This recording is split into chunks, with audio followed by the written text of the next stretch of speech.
All right, welcome to Relocation Serbia. Today I am here with Scott. He is a fellow Canadian who has came to visit Serbia with his wife. I believe this is your second trip to Serbia. Yep, that's right. And you're actually thinking about relocating in the near future. Yeah, definitely on the list for Yeah, sure. so he's not new to Serbia, but I thought we'd do a quick little interview.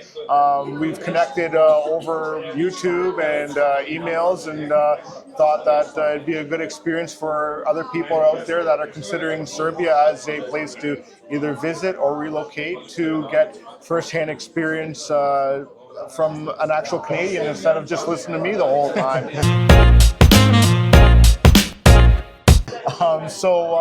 My first question would be: why did you decide to visit Serbia, and what drew you to consider it as a relocation destination?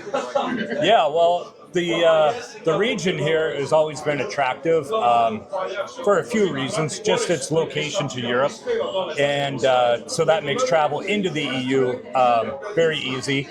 Also, a benefit of Serbia is it's not in the EU, so you don't have to put up with the EU politics.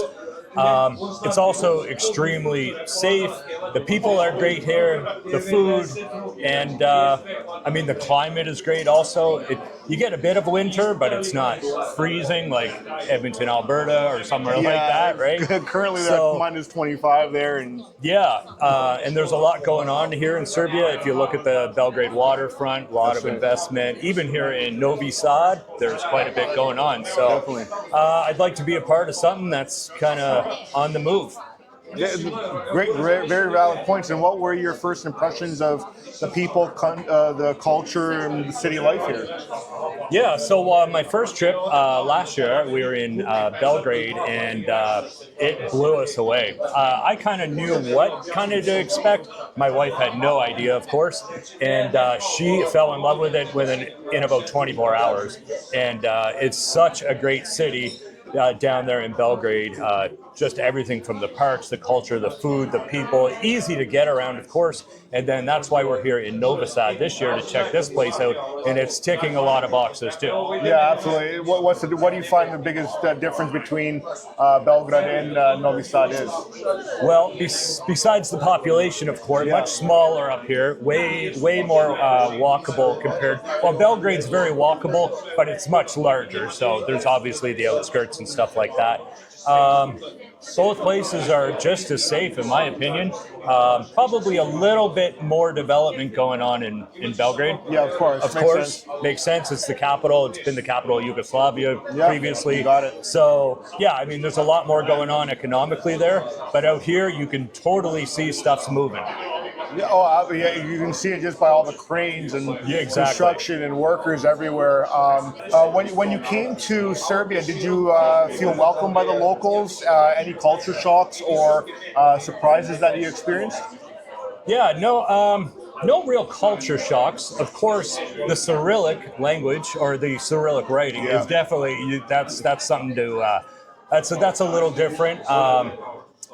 So you're going to use Google Translate, but the Serbian people are super welcoming, and never encountered any problems. Everybody's very, very friendly and helpful when they can be. Yeah. Super helpful, especially in the stores. Maybe you don't know how things work or the language is a bit different.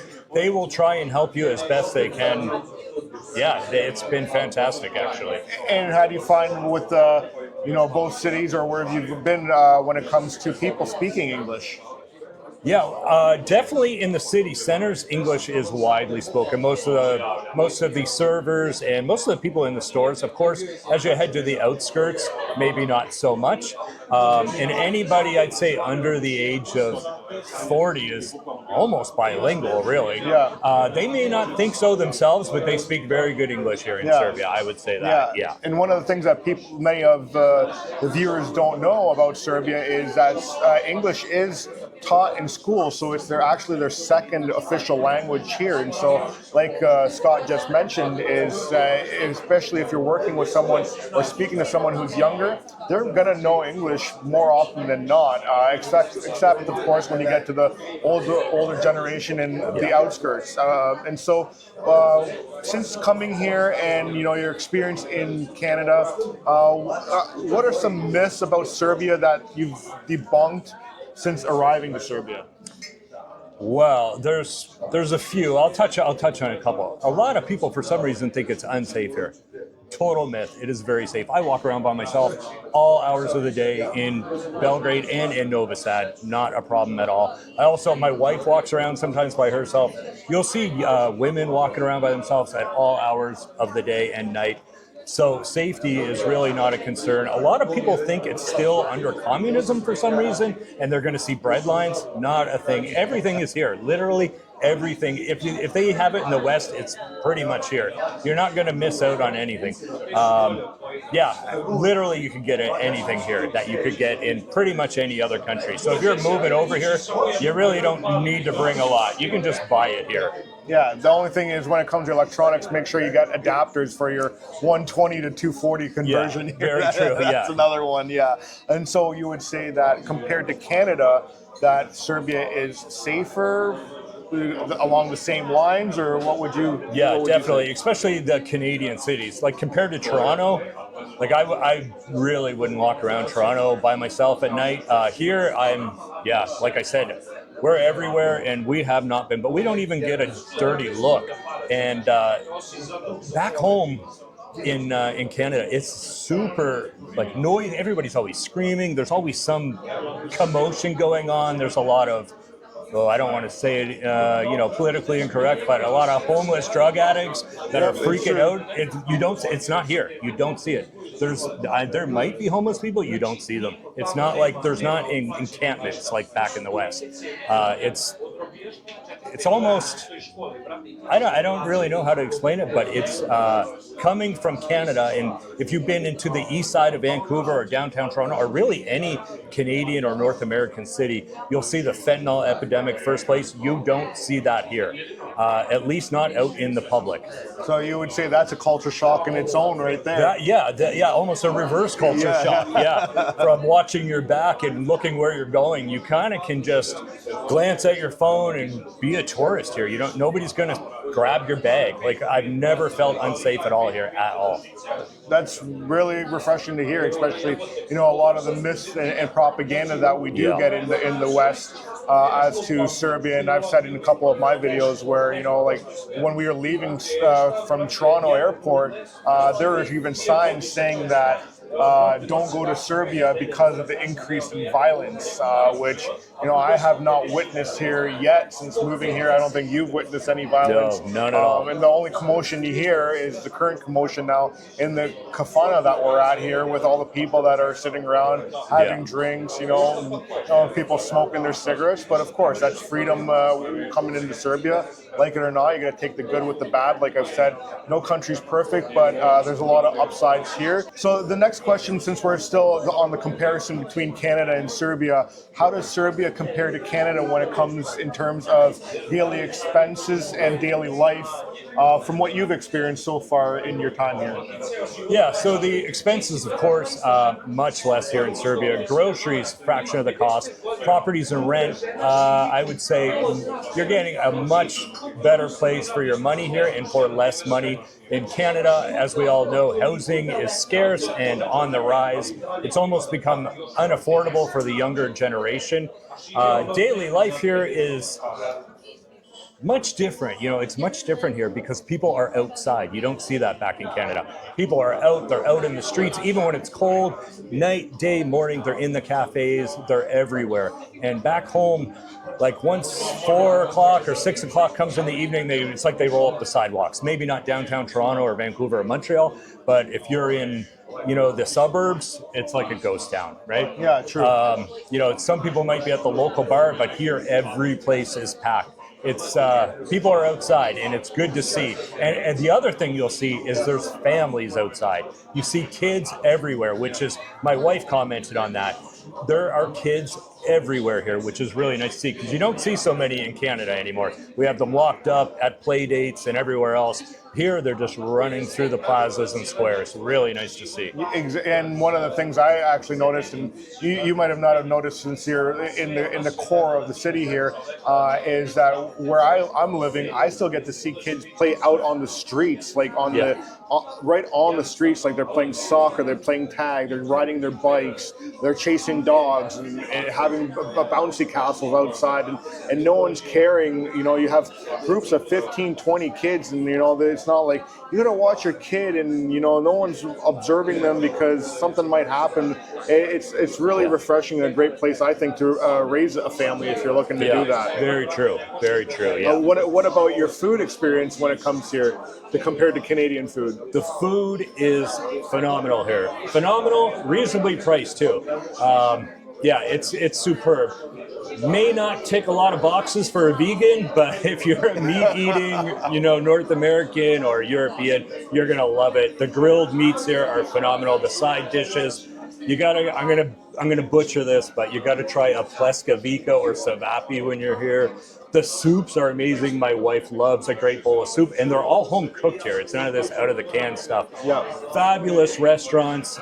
We were up at the Petrovaradin Fort the other day, and we ate at Terrassa. Absolutely beautiful, overlooking the Danube. And I think like a 3-course dinner cost us $50 or Canadian. So super, super good value for food here. And if you're looking for the street food, they have the little stalls. It's super affordable, affordable, tasty, and all kind of home cooked.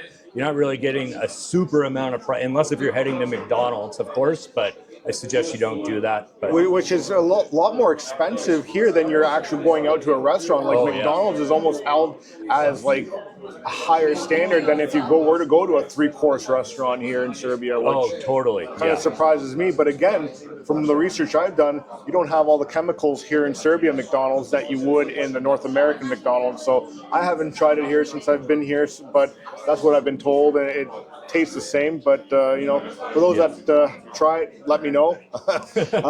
And so one of the things I get from a lot of people that are considering coming to either visit or relocate to Serbia is that the language barrier. And you did touch on the English speakers here.